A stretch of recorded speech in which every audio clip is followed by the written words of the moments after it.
Hi, it's Connie Erickson with another episode of Live at 5. And today Claire asked me or suggested I would do a live about how not to react to your partner like he or she is your ex. And I think it's such a good topic because we all do it sometimes. We all have exes. Well, not all of us. If you grew up in my family, all my three siblings are married to their high school sweethearts, and they've all been married happily 30 plus years. But if you're not like one of my siblings and you do have an ex, or even if you are like them and you don't have an ex, you had parents, you had siblings, you grew up in a family, we all have past relationships and they color the way we experience the present. So when we react to the present as if it's the past, we perpetuate the past. Let me say that again. When we react to the present as if it were the past, we perpetuate the past. I always think it's a little clearer if I'm able to give examples, so let me give a few. I have a client, I'll call her Teresa, and every time she had a fight with her husband, she just shut down. She avoided difficult topics and she didn't stick up for herself, even when it was really reasonable. And this led to significant relationship challenges, the biggest one being money. I actually mentioned her in last week's Live at 5. She could never tell her husband that she wasn't able to pay off the credit card debt every month. And the debt just mounted and mounted until it became a much bigger issue. When it finally came out, her husband felt blindsided, and both of them felt angry and hurt and discouraged. And so why did she shut down? It just didn't make sense. She's articulate and successful. And in session, we came to discover that her first husband left her rather abruptly after an argument. And underneath, she feared that her current husband would do the same thing. And together, she and I processed the end of her first marriage. And she slowly began to become conscious of her own thoughts and feelings before she spoke to her current husband. She had to keep reminding herself that this guy's not my ex. He's not going to leave me. And she reminded herself of this more and more times. And as she would keep reminding herself of this, she started to treat her husband more appropriately, more like her partner, not the man who left her years ago. So you see how that works? She reacted to the present as if it were the past, and thereby perpetuating the past. Because she couldn't tell him, she was reacting as if he were her ex, and she gathered up so much debt that it wouldn't have been out of the question for him to leave her over that. But they're doing well now. And we all have past experiences that influence us. They're with us and they help make us who we are.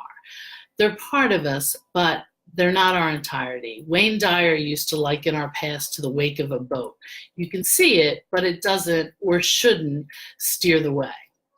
I did tell you that all of my siblings are married to their high school sweethearts. They are, I'm not. My sibs would say that I'm always a bit of a rebel. I was married for 18 years until my ex left me for someone I thought was a close friend. And yes, it was as much of a Jerry Springer show as you can imagine.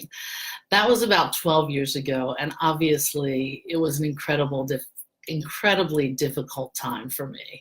Professionally, I thought I would lose my practice. I imagine people were thinking, she can't even keep her own marriage together. How's she going to help us? And actually, the opposite happened. People were more attracted to me as a therapist because I seemed real. Personally, I had put a lot into my marriage. I came from a family where people stayed married. I didn't even know anyone who was divorced. So, would I be able to trust boyfriends again? Would I be even able to trust friends again? I just, I wasn't sure. But for me, the way I got to trusting was to just keep turning my head towards the people that I could trust. I look to all the good friends, all the good marriages, all the faithful partners around me. And I reminded myself that the new people in my life didn't have to be like my ex or like my former friend. And so all these, treating your current partner like they're your ex, doesn't have to be about big things like leaving or infidelity. It can be about things like taking out the trash or getting gas in the car or visiting your family or chores or how you want to spend the weekend.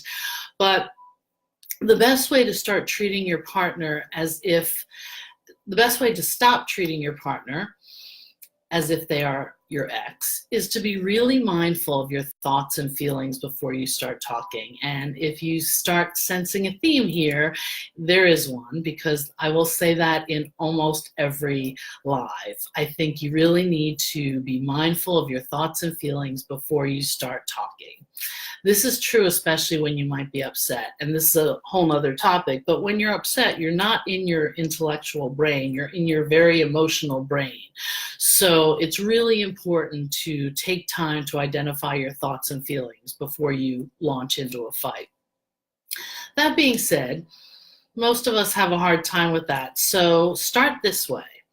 After you have a fight, or maybe after you've said something that after you've blown up, or maybe you overreacted, rewind. Ask yourself, what was I thinking and feeling right before that?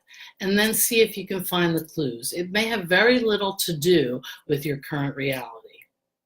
It might be more about your ex. If you do that, you start to identify those feelings, and you can do better the next time. You gotta look and rewind and acknowledge those feelings and ask yourself, is this based in reality? Does my partner act like that? How often? Give your partner the benefit of the doubt and look towards the future you're trying to create and not the past you're trying to escape. This takes work, but the payoff is so big. So let me recap here. Sorry, I'm getting a dry mouth. When we react to the present as if it were the past, we perpetuate the past. The present is not the past unless you make it that way. So take a minute to identify your thoughts and feelings, especially when you're not feeling good about your partner, or when you have a fight, or when you overreact. Evaluate if they're accurate and based in current reality.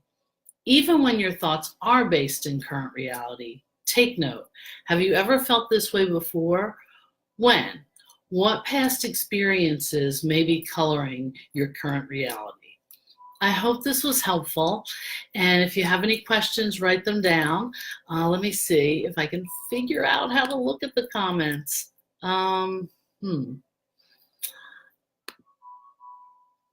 looking and I can't find them. So maybe it's just people that joined. But please write down your comments and I will try to answer them in another live. And if this was helpful, tell your friends, because it is truly just my mission to give people the tools and the inspiration to have the really difficult conversations. So real quickly, before I say goodbye, I'm just going to see if I can find okay, it's people saying hi. Hi, Tracy. Hi, Amy. Hi, Shannon and Claire and RB and Marcus and DeMarge and Nicole. Thank you all for being here. I hope this was helpful.